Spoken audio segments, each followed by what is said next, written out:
Madam Pinky नालो ही काफी है। पता नहीं कहाँ कहाँ से आ जाते हैं मुंह उठा के, पिंकी, मैं पिंकी को पकड़ूंगा मैं पिंकी को पकड़ूंगा। सनी भी मुंह वटा है, लकी भी मुंह वटा है। सरेआम पूरी कराची में नेटवर्क हलाइन था। हिम्मत आहे हथ लाहे ॾेखारे।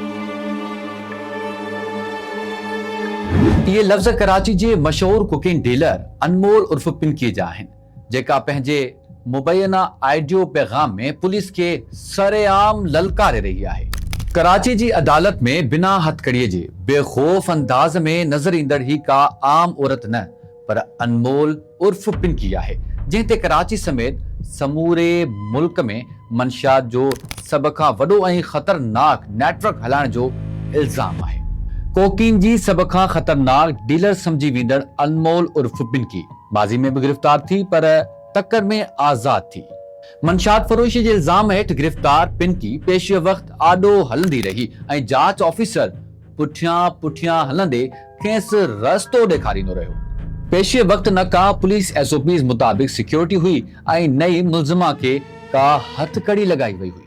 पिंकीअ ते हूअं त समूरे पाकिस्तान में अरबें रुपयनि जी कोकेन विकिरो करण जो इल्ज़ाम आहे, पर पुलिस संदसि ख़िलाफ़ रुगो 14 लख रुपयनि जी मंशियात हथ अचण जो केस दाख़िल कयो आहे। हीअ पिंकी आख़िरकार केरु आहे ऐं संदसि नेटवर्क किथे किथे मज़बूत आहे? ज़रियनि मौजिब अनमोल उर्फ पिंकी का आम मंशियात फरोश न हुई। वो एक मुकम्मल सप्लाई चेन हलाईंदी हुई। व्हाट्सएप ते ऑर्डर, सोशल मीडिया ज़रिए राब्ता ऐं फूड डिलीवरी राइडर्स जे रूप में मंशियात जी होम डिलीवरी। जिते माण्हू खाधे जा ऑर्डर कंदा आहिनि, उते नौजवाननि जूं ज़िंदगियूं बि पैकेटनि में बंदि करे पहुचाइण जो कमु मुबैना तौर पिंकी कंदी रही आहे। जांच दौरान इंकिशाफ थियो त मंशियात जे पैकेटनि ते पिंकी जो नालो ब्रांड तौर हूंदो हो, यानी इहो कारोबार सिर्फ़ गैर कानूनी न पर मुकम्मल मुनज़्ज़िम ऐं बेखौफ बणिजी चुको हो। अनमोल उर्फ पिंकी खिलाफ साल 2018 खां 2021 ताईं मुख़्तलिफ़ थाणनि में केस दाख़िल थींदा रहिया। गिज़री, दरख्शां ऐं ॿिया केतिरा ई थाणा संदसि सरगर्मियुनि जा शाहिद बणिया, जिन में न रुगो हूअ पाण पर संदसि भाउ नासिर ऐं संदसि कारिंदा उवैस, सुमेर, साद ऐं फहद गिरफ्तार थिया, पर खेनि तकड़ो ज़मानत भी मिली वई। जांच ज़रियनि मौजिब मंशियात पंजाब ऐं ख़ैबर पख्तूनख्वा खां बैनुल सूबाई बस सर्विस ज़रिए कराची पहुचंदी हुई, यानी ही रुगो हिक औरत जो नेटवर्क न पर बैनुल सूबाई मंशियात माफिया जो हिक मुनज़्ज़िम सिलसिलो हो।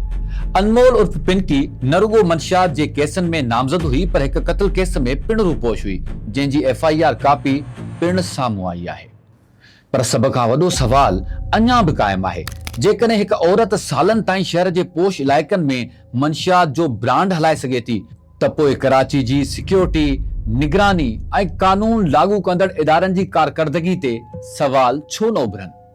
ऐं सभ खां अहम सवाल, छा असांजो नौजवान नस्ल महफ़ूज़ आहे?